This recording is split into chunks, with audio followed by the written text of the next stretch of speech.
You're listening to the Full and Thriving podcast, a place where courageous women come to break free from food obsession, heal their relationship with their body, and strive to live a life that's present, lighthearted, and meaningful. If you're listening, my wish is that this podcast serves as a catalyst that inspires you to nourish your body, nurture your mind, and energize your spirit. I'm your host, Meg McCabe, a certified life coach and eating disorder recovery coach with a PhD in having a good time. Just kidding about that last part.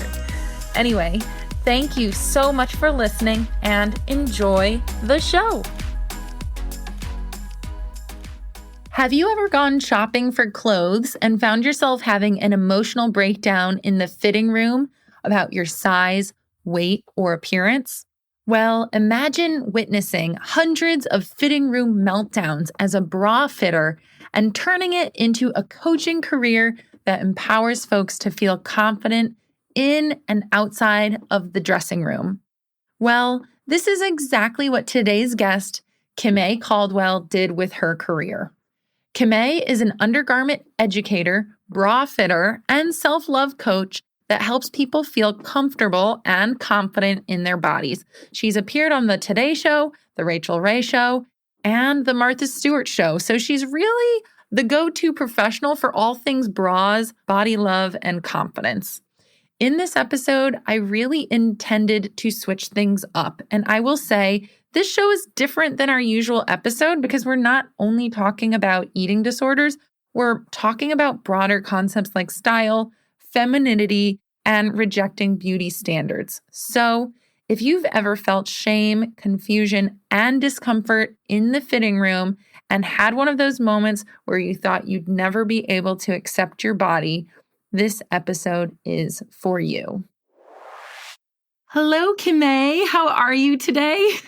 Hooray! I'm so excited to be here. Oh, I'm so excited too. I can't believe we are talking. It has been such a long time. Truly, yes. And as we were just saying, I am so excited to chat with you because it has been a long time, but also like even just catching up with you has been really great. But to learn more about what you've been doing in this space and like all of the good work, the conversations that you're having, like that is really exciting to me. And then also to relive how we met, babe, because I don't think I remember. You're one of those people that has just been like, I don't know, part of my life for a while. So now I'm like trying to think back about how we met and I don't even know. I know. It's so funny. It was a very vivid day for me and it's very connected into my entrepreneurial journey. So I'll just quickly remind you, maybe you'll get some memories back. I have an idea. I'm not 100% confident, so I can't wait to hear. It's going to be a surprise for everybody. Yes. So you probably don't know my entrepreneurial journey, but I made this very haphazard decision to just quit my job when I was 24 and move to Manhattan, or actually Astoria, so that's part of it. Yes, Astoria, shout out. Love that place. That was my home for a long time. Love it there. So I moved to Astoria to become a life coach. As one does. Yeah, exactly. And I was 24 and I had no business strategy. I had no niche defined. And I was very much into going to networking events and entrepreneurial networking things. And I found this women's circle for small business owners. And it was one of those New York days. Like I remember going into Manhattan for this women's circle of entrepreneurs. Yes. And first of all, it was so embarrassing because before I got there, I had spilled an entire burrito on my lap. Oh my goodness. So my entire outfit was totally ruined and I had to put on these really weird looking workout pants. With my business professional top. So I showed up with like spandex workout pants and a business professional top. And I probably reeked of burrito. And I know this. As one does. And you were running the circle. And this was really my first exposure to female entrepreneurs. in New York City. And so I just remember really thinking you were like the coolest person ever. Oh my gosh. And I remember all of the other women in that group very distinctly. And I'm still friends with all of them on Facebook. And they probably have no idea who I am or where they met me from. But we all ended up going to get, I think, some apps and drinks afterwards. And then okay, yes, this is all becoming so much clearer now. Yes, this was like on 29th Street in Manhattan. I totally remember this. Yes. I was burrito girl. And I don't remember that part at all, actually. To be fair. So the burrito or not, that was still a wonderful, magical day. Yes, I was very self-conscious of smelling like a burrito the whole time. And then you and I discovered we were both living in Astoria, so we took the trek home together.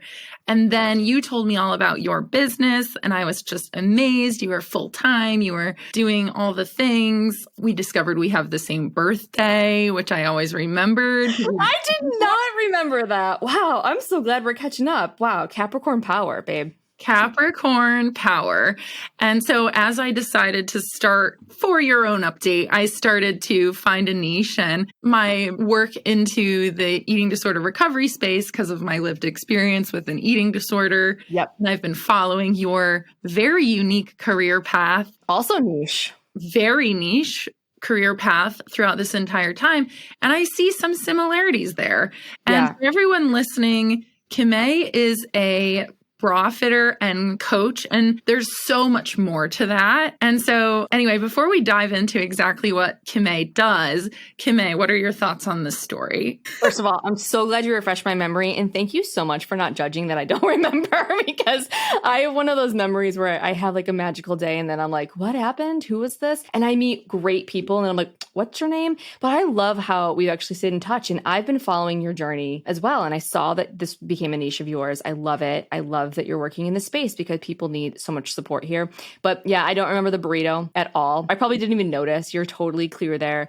And I loved hosting women's circles, but this must have been what, 2014, 15, 16, one of those years, right? Yeah, 2015, I think. 2015. Wow. So this was so long ago. For all of y'all that are listening, so much can change in that time. And yet I feel like we can just pick right back up and do this great podcast together. So thank you so much for inviting me. I'm just excited. You're very welcome. I'm so excited too. And I think everyone listening is probably very excited and curious because we're taking a shift away from eating disorders specific education today. And we're shifting more towards body love, body acceptance, confidence, and femininity. And so I would love to just ask you, what exactly, as a bra fitter and coach, what is your purpose? What would you say is your thing?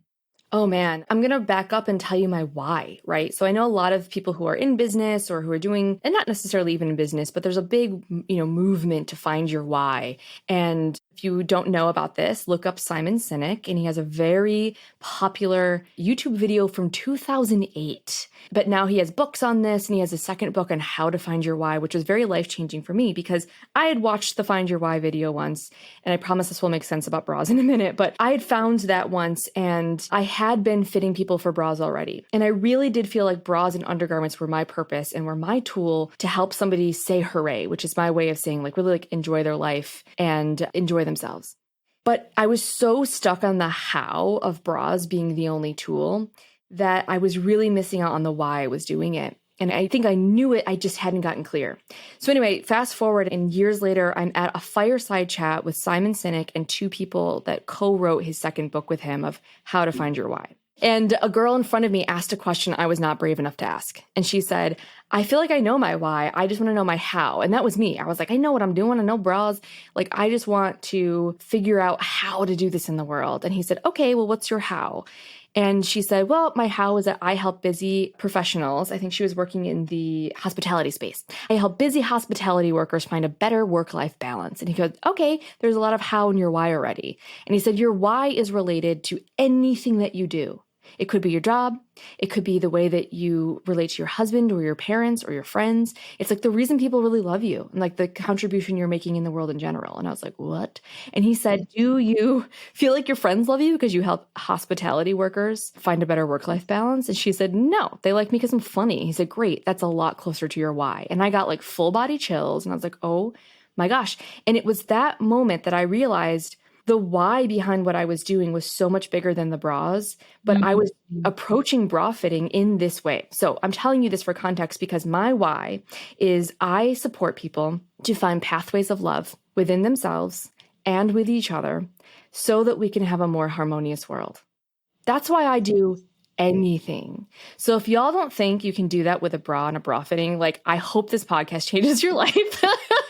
I hope you realize that it is possible, but it's the reason that I'm both a bra fitter and an undergarment educator, and I'm a coach and a women's circle leader, because the things that I was doing, the how and the what, right, really always serve that why of helping people uncover pathways of love. So practically speaking, I was a bra fitter for a long time, since 2005, and I loved helping people find bras, but more importantly, I loved helping people look into the mirror and like who they saw, not just what they saw, like who they saw, and to really find that hooray from the inside out. So I say hooray inside, outside, and underneath. And the underneath is what we put on our body right over our hearts, you know, like right over that really sacred part of ourselves.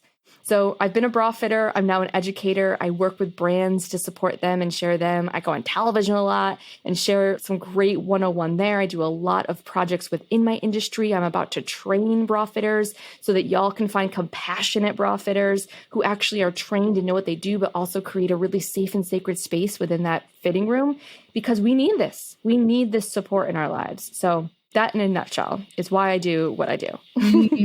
I love that. Finding pathways of love, building pathways of love. That's such a bigger why than just, I want someone to know what bra size they have, right? It's like, or how to fit a bra properly. Yeah. And that alone is enough. Like truly, like if anyone here listening has gone in for a bra fitting with like a real professional and you found bras that fit, it's like almost going from having chronic pain and then one day you realize, oh, I don't have to feel this way. And you either do the exercises or take the medicine or get the adjustment and you're like, whoa, I was dealing with this every day of my life and I don't need to. That alone is life-changing. But it's the deeper stuff that is more important to me. The like, how does this affect me as a human being every day? Especially if you have that daily ritual of putting on and taking off a bra. If we do this every day, imagine how incrementally you can change your life if you're putting something on your body that fits well, feels really great, is a reflection of who you want to be that day. So like, you know what? If you want to wear your sad beige bra because it makes you feel great, great. But most people are just wearing it because it's all they have and it doesn't even feel good. So imagine if you open up your drawer in the morning and instead of going, ugh, if I have to, you got to go, okay, who do I want to be today? How do I want to feel today? How do I want to support and adorn my body today? How do I want to go out into the world today? Do I want to feel held, supported? Do I feel comfortable? Do I want to feel sexy? Do I want to feel empowered? Like, how do I want to feel? And nobody else has to know because it's underneath your clothes. It's a personal decision that you get to make every single day. And then if you want to add a little affirmation or a little self-love on top of that every single time you put your bra on, imagine incrementally if you do that every single day, how your life will change. Sorry, I get passionate about this. I get passionate about this. This is important. I love that so much. It's almost like your bra becomes a tool or almost like a portal to a version of you that you want to be that day. And I don't I love that. Yeah. What can I say?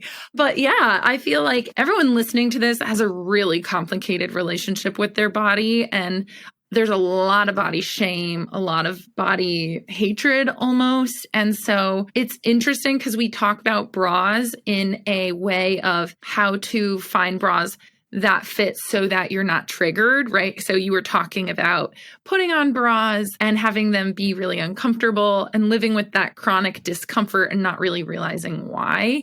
So we talk a lot about like basically wear bras that are comfy so you're not triggered into using an eating disorder behavior. That's about it. So the fact that you are expanding this into being like an empowered choice that can transform your confidence is a really interesting concept to me. I mean, listen, I will be completely transparent that I have not dealt with, and I've told you this offline too, I've not dealt with an eating disorder or diagnosed eating disorder in my life. And I definitely had disordered thoughts and uncomfortable conversations and unhealthy thoughts that I was having around myself and my body and food and specifically, but also just like how I was talking to myself. So we were talking about how I started this when I started being a bra fitter when I was 19. A couple days later, I turned 20. So I usually tell people 20, but I was actually a teenager. And I was going to school for musical theater, as one does, in Manhattan. And everything at that time, and even before that, to be fair, was about how I looked. I felt like I was too much of this and not enough of that. And that's just such a common story, I think, that we tell ourselves as people, and especially as women and those inhabiting a woman's body. Like, we're just too much or not enough all the time. And so I was constantly telling myself that, specifically around my body and how I looked. And when I look back, and I think this is common for a lot of people, when I look back at pictures and see reality versus my self-perception, I was like, gosh, I was really wrong about that. But it became this awareness because I became a bra fitter. So I was just broke, honestly. I was living in New York City. I was making $7 an hour selling shoes. So I was eating off the Wendy's dollar menu and barely making it, like ramen noodles every night, living in an apartment that was like $275 a month, my portion of it, and bed bugs, rats, mice, they got robbed. It was horrible. And I needed a change. I was desperate. And a friend of mine said, hey, I know a place that's hiring and they sell bras. Are you interested in bras? I didn't even care what they sold. I was like, truly, I will sell whatever you want. What do they pay? And she said, $10 an hour. And I said, oh my God, I'm going to be rich. Let's go. Like a 30% increase. I was so excited. So I was like, yes. So I ended up going down there. I got hired on the spot, and I did not care about bras. Like, I would have sold whatever.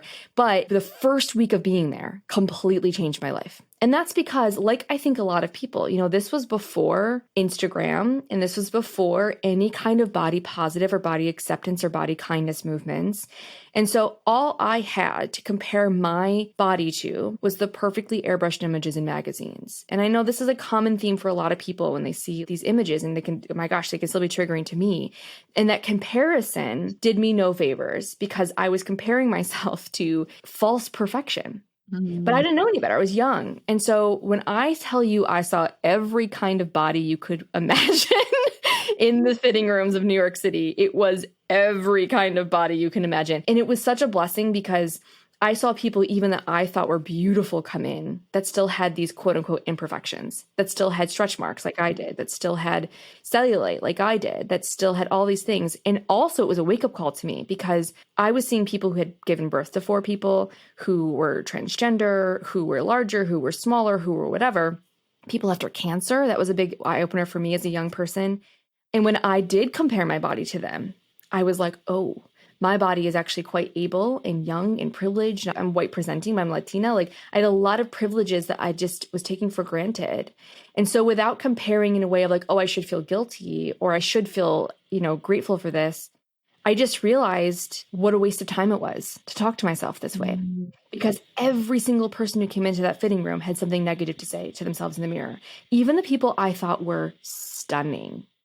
And so it was really a wake-up call for me. And I had this compassion for each person that came in. And you'd be surprised, maybe you wouldn't be, but people might be surprised how vulnerable the bra fitting room is. And when you're in a tiny fitting room in the middle of crazy, intense Manhattan, and you take your top off in front of somebody and you bare your body to someone, what you are willing to share with them. And everything would come up into that fitting room. And so I found myself kind of coaching people as a 20-year-old in the fitting room, because I think just instinctively was like, yeah, I can find you a bra that fits, but like, can we talk about how you're talking to yourself in the mirror right now? And so it became this blessing in my life to both witness that in other people, see the transformation that it made. And really also as a young person, I had a lot of people who were very skeptical. They were like, women would come in that were 65 years old and they'd be like, I've been wearing a bra longer than you've been alive. Like, there's no way you'd be able to help me. And I was like, okay, ma'am, like, let's just try this and see how it goes. And by the end, they were like, oh my God, you're my favorite person. I want you to date my son. Let me take you to the ballet. That really happened. Like, I really went to see the Nutcracker because I helped somebody with a bra. And just like the life-changing effect that this could have on them in that moment. And then in every single day following that. Like, that was life-changing for me. And I went from being the kind of person who I didn't show my legs for 7 years of my life. I wouldn't wear shorts. I was so ashamed, to experimenting and doing so in private for a little bit and just recalibrating that relationship with myself, the way I was talking to myself. I realize this is common now, but at the time I didn't know. I just did this instinctively, of starting to treat my body like a friend. And would I talk to my friend that way? Like, what kind of friend would I be if I talked to her that way? And asking what she needed. really just like being good with my body and building a relationship. And just like any relationship, it was rocky and it took time to rebuild that trust and that confidence in myself and in my relationship with it. So it was a really long process. And I was sort of doing it on my own for a long time just because I felt like the other way wasn't working. It just wasn't working anymore. So I made that big shift and then had 18 years basically of doing the same thing over and over again and helping other people change the way they saw themselves in the mirror and got the support that they needed. I love that. Oh, so I am really curious. Do you have any stories that are memorable from being inside the dressing room? I'd love to hear something related to that was striking to you. Oh, gracious. Where do I start? I have 18 years of this. And, to be fair, many of those years I was fitting like 20 people a day. And then I transitioned into a different job. And then now I'm more of an educator. So I'm not fitting as many people on a regular basis. But I will tell you, in those years where I was fitting 20 people a day, I could write volumes of books on the lessons that I have learned in there and the things that I've seen. But two things I will share with you briefly. One is really around the three things that I think most people deal with when it comes to their busts and their chest and this part of the body. And that is shame. So like, again, they're too big, they're too small. So I'm too much, I'm not enough.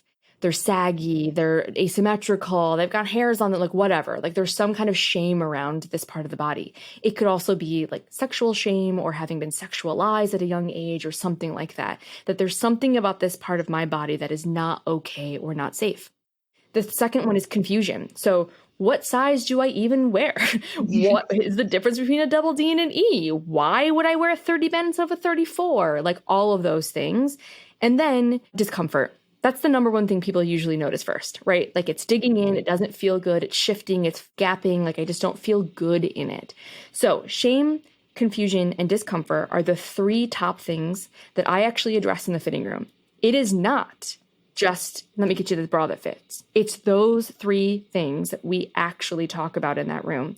And the confusion around bra sizing and the education part that I do is totally connected to shame too. Because one of the stories is that a young person came in and, I was so used to changing someone's life and shocking them with this new size and being like, yeah, girl, enjoy that. And she was not on board. And when I told her that the best size that happened to fit her that day, she broke down. She started crying. And the first time I think in my life, I realized, oh, this is a really scary thing for some people. And the stories that we have around what that number means, what that size means, what that means about her can be really triggering. And so the story she had in her mind was that I'm too much. This is too big. I'm never going to be able to find a bra that fits. I'm enormous. I'm over-sexualized. People are going to think I'm a slut, like all the things.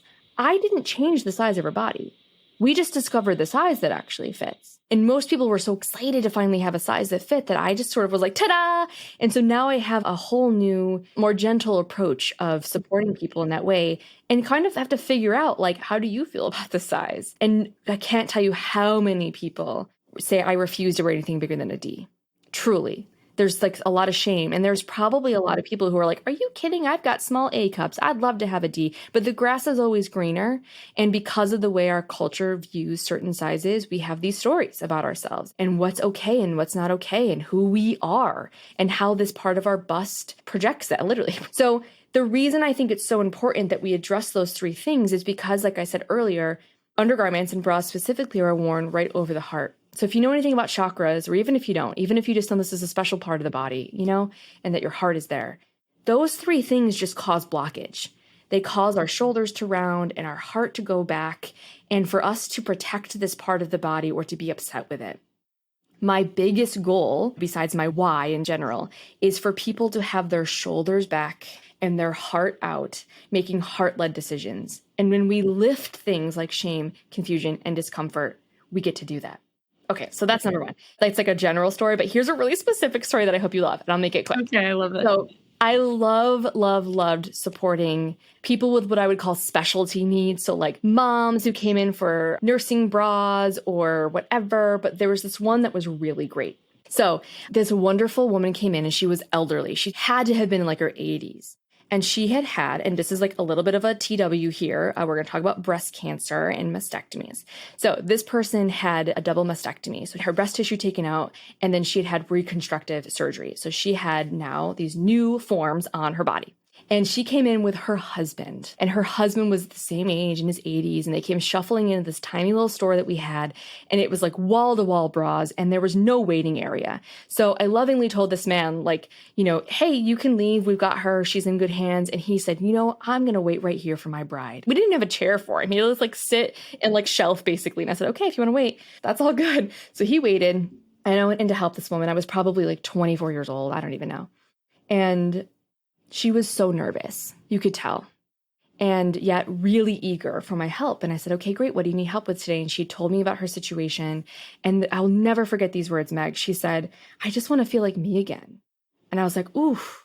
She had gone through such a scary thing that was living within her body right over her chest.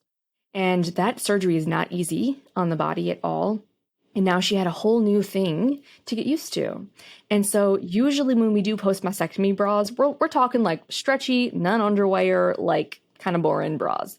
She did not want that. This woman, we ended up getting her a red French bra. I'm not kidding. We put this on her, and she was so demure too. She was so sweet and so soft-spoken, and she, quivered a little bit. And I put it on her, and I said, this one fits really well. I don't know if you'll like it, but it has enough flexibility, can work with your reconstruction. It's pretty soft, so it's kind of flexible. Take a look and see what you think. And she turned around and she got tears in her eyes, and she said, oh my gosh, like I look like me again. And I was like crying, like, oh my gosh. And you could just see her radiating this beauty that she knew she had, and that she felt like her identity was back. Our identities are sometimes carried in this part of the body. When we don't have breasts, we feel like, am I a woman? Now, I don't believe that's true, but we still have these stories, right? Or again, like if they're too big or too small, that makes up our identity. So her identity was restored with this one French bra.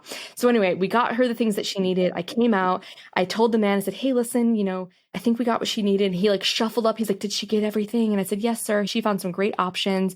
And he said, okay, I'm going to pay for it. I'm going to treat my bride. And I said, okay, sir, you can do that. Put him down. She came out. He said, how you feeling? And she was like, I feel really good. And I was just like, oh my God, I cannot. I was crying. It was so beautiful and precious, and such a wonderful example of partnership. And, this man understood that she needed support. And I use that word a lot because there's the obvious connection of like supporting your breast and your bust. But I really believe in like that snug band around your body being a hug, and that support really lifting up your chest and helping your heart stand out and your shoulders back. Like it's physical, but it's also emotional.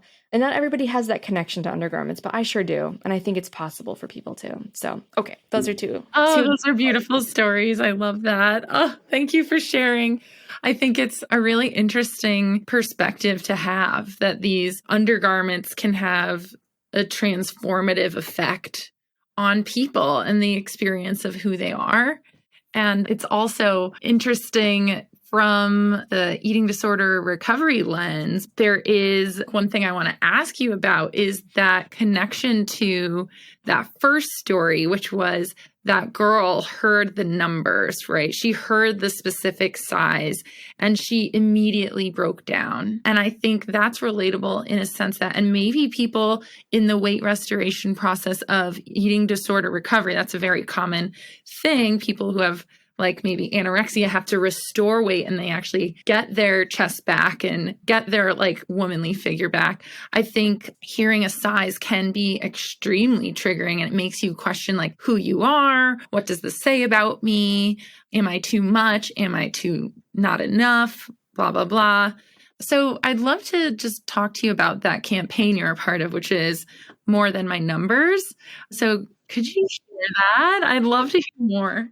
Yeah. And I want to say too, that was a younger version of me that was in that room with that woman. And I'm so thankful for her, because it helps me see like, oh, there are people who need different levels of support in here. Right. And so when I teach bra fitting now, which by the way, if anyone's interested in being a bra fitter, and, even just sometimes stylists want to know, like, how do I help, people with their bras and stuff?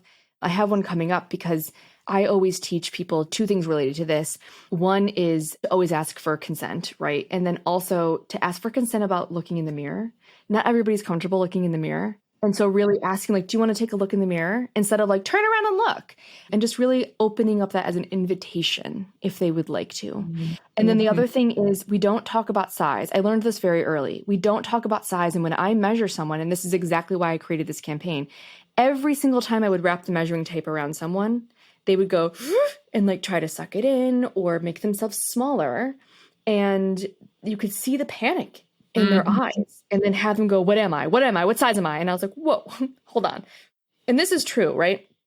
Bra fitters use a measuring tape truly as a starting point, just to kind of get an idea of what we're working with here. But the truth is, bra fitters actually have to try on bras with you. Oh. That is the part of bra fitting, right? Like that's actually what it is. So every single bra fits differently. And that one number will just give us a place to start so that when we're pulling things, we're not completely off, that we just have to adjust it a little bit from here to there. So when I measure someone and they go, what size am I? I'm like, well, hold on, let's just try on some bras together. So I'll bring in like 2 or 3 just to compare. And we'll put one on, and immediately they'll want to look at the tag. I'm like, don't look at the tag yet because I'm not even sure if this one's going to fit. I usually know it's going to fit. Okay. But then like, I don't even know if this one's going to fit. So like, don't worry about that one, that size yet. Let's just see if this one fits. And I'm like, they're like, okay. So they put it on. I adjust everything. I talk to them about the features. I educate them on the fit. They're not even thinking about the number now because they've never been in a bra that fits this good. They're like, oh my gosh. They're looking in the mirror. They're checking themselves out. They're like, whoa, yes, I feel amazing. And then if I feel like this is a good time or they feel safe to talk about size, and they'll be like, what? And I'm like, let's talk about why. And then we do the conversation around, this is why your band size changed. And so we had to go up in the cup, and this is how cup sizing works. And you already feel really comfortable and good in this bra. So the number doesn't actually matter. It's just the fit on your body that feels good. So this whole idea came up because I was so upset with how defined people were by the number and the letter on their bra. And so I started this campaign called More Than My Numbers. This was also, I think, 2015, back in the day. And it started with me sort of sharing my numbers and just being honest with people. But I also started letting people know, like, that's not actually who I am. Like, I can wear more than one size, but like that number is not actually a definition of me. Who I am and the things that you can never change about me are things like I am loved, I am generous, I'm divinely created, I am caring and empathetic. Like, that's really who I am. I'm not the size. So language is so important, right? So in this campaign, I had other people join me, and they shared their numbers. So both the bra measurements and the bra size. They shared a bunch of other numbers, like maybe their salary or the number of lovers they've had or their age or their dress size or their weight or whatever felt like they just wanted to release this hold from. And we just put those numbers next to them in a big old line, and no one knew which was which. And it's just said, listen, with no context, these numbers mean nothing about you. Then we shared the things that they really are. And they shared a story about a particular number that they were just ready to release being defined by. And I'll add that you and I talked about this, that like this sort of slogan for this campaign is that I'm more than my numbers. And it's that numbers are information and not a definition. So that being said, there are some numbers that are important to know, right? It's important to know certain things like maybe your blood pressure, or for some people, maybe their weight. And for others, it's like we've become too obsessed, and that's not a safe number for me to be in connection with anymore. That was me for a long time. And I shared with you that like, I don't own a scale, and I haven't owned a scale in a long time because that became an unsafe number for me to be in community with, because I was defining myself by it, and too easily I was defining myself and my worth and my beauty by that number. So I have a better relationship with that number now, and I feel like I can still talk about it, or I can be weighed at the doctors and feel fine, or I can tell people this is about what I weigh. But it took a long time for me to get to that point. And things like bra sizing, if you want to go to a professional and you can truly tell a bra fitter, like, hey, listen, I'm uncomfortable talking about these numbers. I'd love for you to just help me find a bra that fits and not even tell me the number.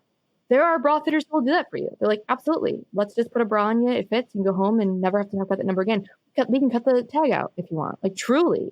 And then there are people like me who love to educate people. So if you're open to that, we can talk about how you can safely interact with those numbers without letting them define you. right? Just so that you're knowledgeable and in the know so that you can go shopping without me, but also so that you are empowered with those numbers and can make a loving and informed decision about what you put on your body every day. That's the option. So if numbers are unsafe for people here, like please no shame, no judgment. Work with somebody who's willing to help you through that. And don't be afraid to tell them that that's a boundary that you have, that that's some kind of support that you need. Yeah. And don't be afraid to experiment with getting to know those numbers in a detached way that's not a definition of your worth. Mm-hmm. Do you have any tips? And this might be too abstract, right, to really just give tips for, but how might someone go about neutralizing the numbers that their body presents? That's a great question. So I would start with your relationship with numbers in general. Don't start at the place where it's the scariest, right? So start with a portion of your life that's already a little bit neutral. So again, numbers in general tend to carry a lot of, and this is no pun intended, but a lot of weight. But, for some people, age is really easy, or for some people, their salary, talking about money is really easy. So look at other places in your life where certain numbers, and it might be harder for some people to find this area, but it might be like the number of shoes you have, right? Like whatever it is, start someplace with looking at those numbers in a neutral way and asking yourself, how can I then continue that neutrality into this other area of my life? Knowing that this number is neutral and numbers are just a number, how can I then put this over there, right? But try in another area of your life first, and then bring those practices over into the area of your life that's a little bit more difficult. This was great advice I got from a coach once who was like, don't start with a difficult thing if that's difficult. Like, do this practice and something that's a little bit easier. It's why we start with piano scales instead of trying to play the sonata first. Yes. Like start and practice that neutrality with other areas of your life first. Then you can also start with parts of your body that you are also neutral with. So start with your hands maybe, or your toes, or your hair, or your ears, or your eyebrows, or things that just don't carry as much emotion around them. And remind yourself that that part of the body is just equally as neutral as that other part of the body that might be a little bit more triggering for you. I had to do this a lot for my legs and my tummy, and with full transparency, this is a journey I feel like we're always on. And I don't mean that to scare anybody into thinking like, oh, I'm going to be in this forever, but more that like there's no destination to get to. It's just a constant daily question of like, how can I take a loving step today? And so my body has changed a lot in the past like 5 years, for maybe even the last like 3 years. And I thought I was at such a great place. So I was like, oh my God, I'm like preaching this stuff. It's so easy for me. And when my body changed, I had a whole new body to connect with. And so I started practicing the gratitude, acceptance, kindness, like whatever word you want to input here. But for me personally, it's those three. For the body that I have today, for the body that I had in the past, and for the body that I might have in the future, because this body is going to change. And so I started connecting with my 17-year-old self that was the most insecure with her body. I started connecting with my 22-year-old self that was really demanding on her body, and just really forgiving myself at those times and having gratitude for my body and for what it did and how it worked with me in that relationship. And then for today, and then for how it might be in the future. My husband and I want to have kids one day. My body's drastically going to have a new job. It's going to be different. It's going to change again. So really stretching out the gratitude and like a timeline also helps me realize the temporariness of this body today. So there's like a little less pressure on having to love it exactly as it is, because I'm like, and it's going to be different. For some people, that's not helpful. For me, I found that really helpful. I find that perspective really helpful too. Just like recognizing that your body is not this static robot that's just always expected to be the same, and that environmental factors, age, health factors, all of those things impact the size as it ebbs and flows through different stages of life. Like I have seen weight changes, pretty much observed. I don't weigh myself either, but like small changes here and there when like I move to a new place or a global pandemic hits, or like putting it all into context over time has really helped. So I really love being able to look back at your younger self and how your body has evolved, just to get out of that stuck, rigid mentality of my body is the worst right now. Yeah, yeah. And everything's temporary. And listen, if you are a person that is measuring yourself for a bra or trying on bras that fit really perfectly in that moment is hard for you because if your body changes and you're very aware of it, I have a couple tips. So one is to wear something that's a little bit stretchier because stretchy items can work with all sorts of bodies as they change. This is also great information for anybody in general, but especially if you are a person who's dealing with this. So wire-free stretchy bras may not offer the most support, and they are the most accommodating if your body is changing and if you are very sensitive to those changes then meaning something about you in a negative context. And if that's an area where it's triggering for you, so you're avoiding it, seek some help. Talk with somebody like me or come learn a little bit about how your bra should fit and how you can feel really supported in it so that way you don't have to stress alone. Thank you for sharing that. Yeah. Really, really helpful just to remind people that you can choose clothes that work for where you're at. So if you're feeling really sensitive to the way a bra like digs into you because your body's changing, there are stretchy options, there are comfy options. And I highly recommend that for people who are going through maybe the weight restoration process or any body changes. Yeah. Very helpful, I think, just reminding people to always meet your body where it's at 100%. I'm loving this information and all of these tips right now. I'm really curious about, let's talk about the beauty standard for a little bit, right? So, oh, great. Let's go there, Meg. Our favorite. So talking about the beauty standard, unless I'm wrong, because I'm really not following too closely anymore. Fair point. Yes. It's all that Kardashian type look, right? It's like you're going to have large top, small waist, large bottom, and it's going to be really narrow waist and all the things. And honestly, it feels so unrealistic to obtain. And I know there's so many influencers out there who kind of teach people incorrectly, usually in a disordered way, how to obtain this. What is your advice for people who don't live within the beauty standard? Great question. So specifically around the Kardashians, which they happen to be the most popular example of what we believe a beauty standard is, right? So there's no knock on these particular humans in specifically, but they do represent what we think is beautiful right now. And for a long time, it was the big lips, the big boobs, the tiny waist, the big butt. And that's actually shifted. And Kim has gotten a ton of reaction. And there's a lot of people in my circle who are like, oh, no. She's actually become quite sort of thin again everywhere. And people are like, oh God, is this back? And it can instill panic. So again, trigger warning for everybody out there that that's sort of a conversation that's happening a lot in the news and in fashion magazines and stuff right now. So here's how I feel about this. As a person who has seen thousands of bodies, truly thousands of naked bodies, okay? It is very rare that any of those thousands of people that I'm seeing from various backgrounds, of various ages, of various income levels, of various whatever, right? That they fit into that exact standard. It's impossible to do. And again, if we go back to the example of those perfectly airbrushed images in magazines, that's basically what Kardashians are. They are walking examples of perfectly airbrushed images in magazines. And they are not actually a standard I think we should follow. And again, this is no knock to them specifically, even though I disagree with the way they are maybe projecting beauty standards. But I do think it's important for us to acknowledge that their participation in it is not so great. So that said, a reminder that what you see from other people is not always reality. A reminder that beauty is truly individual and created by you and for your enjoyment. Your beauty and what you do and how you fit into the world and show up beautifully is completely up to you. I also just want to remind people, and this is a good sort of metaphor for this, that what we see on a mass scale is not always actually popular. So let me tell you. So if you go to a department store, for example, and you go to the bra department, you'll probably see bra sizes there from B cup to double D cup, maybe a triple D cup, and usually 34 bands to 40 bands. And that's it.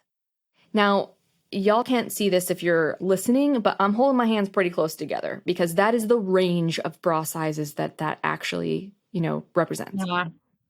What range actually exists? Because that's maybe 16 sizes, right? What actually exists is 256 sizes of bras. Just because you exist outside of the standard that you're seeing in the mass market does not mean that it's not popular, does not mean that it's not common, does not mean that it's not okay, does not mean that you don't have options, doesn't mean that there's something wrong with your body because you don't fit into this very narrow version of what normal is. Huge quotation marks around the word normal. So that's kind of how I feel about beauty standards in general. Like, just because you don't fit into this very narrow example of what someone thinks is beautiful does not mean that you're not beautiful. Like, let that stuff go, because beauty exists in so many different ways. And then, like I said, every single time I've seen those people naked in person, they don't look like what you see in magazines. They don't look like what you're seeing on TV. They just don't. I've seen them naked, not Kim Kardashian specifically. And some people do have really beautiful, flawless looking skin for most of their body. And even they still have human flaws and imperfections and things that are just human about them. And so I think we just really like have this messed up version of what beauty looks like. And it's all based on, we could go off on a huge tangent here, but it's all based on things that just don't actually matter. Truly do not matter. They're made up by men to make us feel small. Truly. So don't worry about it. It's easier said than done, but definitely don't worry about it. Yes, I think of that famous song, like the Victoria's Secret song. Yes, I love this song. I know Victoria's Secret, and she's an old man who lives in Ohio. And what is it? Made up for, like, basically insecurities for you and me, basically, right? I'm sorry, someone else is going to quote this better than we will, but I love that. And it's true. Like, the images that you're seeing, whether it's in Victoria's Secret or not, are just not who you have to be. You don't have to be anybody other than you, truly. I love that. Before we wrap up this interview, I want to add that the whole small range of sizes in the store that you're talking about is also very much, and I don't know if you're familiar with, like, fat phobia and weight stigma. Oh, yes. Yes, ma'am. Absolutely. That's something that, we would say the people who fit into those standard sizes of bras have thin privilege, essentially. 100%. Yep, 100% agree. Body privilege. Whereas people who fall outside of those are living, like, with less privilege. So it's an interesting conversation. We talk about that in our space related to clothing sizes. 100% the same idea. Yeah. Yeah. And then it's like we're ignoring a whole group of people who are not landing within that range. Yeah. It makes it much more difficult to exist when you feel like people aren't acknowledging your reality and your size. Exactly. So listen, I just want to validate some people out there that if you don't fit into those sizes, you are still a quote unquote normal size. And until, mass market stores really shift and our culture shifts, there are still places that support you. So for sure, I worked in a bra fitting boutique, and those are all over the world. And I also am training more people to do this, but they carry sizes from AA up to N cup and beyond. So, like, truly exists, like, truly, so many more sizes available to you if you go to a really great bra fitter in your local boutique. And hey, support a small business. Hooray. And then also online, there are really great options. So if you don't have a store in your town, or you don't feel comfortable going into a person and taking off your clothes in front of another person, please don't worry. There are options that it's accessible for you to shop online too. And if you have any questions about that, I have a whole course on this, on how to go shopping and where to go shopping to find these sizes. So do not stress. We got you. Thank you for that. That's really helpful. So, Kimmay, this has been lovely. I've loved talking to you and reconnecting. So good. And now I remember how we met, which is so great. Yes, it is so great. And for those listening who might want to get in touch with you, how can they find you online? Okay, great question. So I'm one of those people that when I do podcasts, I literally mean this. I want y'all to send me a DM, send me a little message. Let me know you heard this. If you have questions for me, if you have comments, whatever. So I'm at Hooray Kimmay on, like, everything. So TikTok, Instagram, Facebook, whatever. So that's Hooray, HURRAY, KIMMAY, Hooray Kimmay. And then you can also go to hooraykimmay.com. I have tons of free resources there for you. And then, because you're listening here, I want you to go to hooraykimmay.com/full and thriving. So that's hooraykimmay.com/full and thriving. And you'll get my free bra fit guide. So this is learning how to fit bras on your body, not even worrying about the number, right? We're talking about fit, not the size. I have a thing called the comfort fit system, which really is like an emphasis on the fit and not the size. Size is good for starting point, but then we have to talk about that fit. So you'll get a free fit guide and a video there, plus you'll get a class. So that's a really great resource for you. If you're one of those people that's just like, I want this course you've been talking about. I want to know how to wake up and not dread like putting on my bra. I want both the practical information and the mindset situation you're talking about, how to turn my bra shopping into a ritual. Yes. If you go to HoorayKimmay.com/BCC, which stands for Bra Confidence and Comfort. So that's B as in boy, C as in cat, C as in cat, HoorayKimmay.com/BCC. And then use code FULL100. You'll get $100 off that course, which is more than 50% off. So it's like for the price of basically 2.5 bras, you can have access to this whole course and all the beautiful bonuses. So enjoy.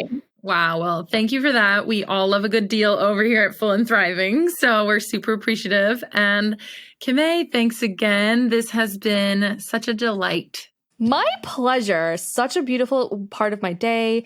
Just saying hooray for you and all the work that you're doing and everybody listening, because this is a tough topic and, you know, the stuff that you talk about is pretty deep. And so just like so proud of everybody listening to this and like the work that they are doing within their own lives, because it makes such a difference when you do that inner work so that you can then go out into the world a much more fulfilled and loved human being. So hooray. Just glad to be part of it.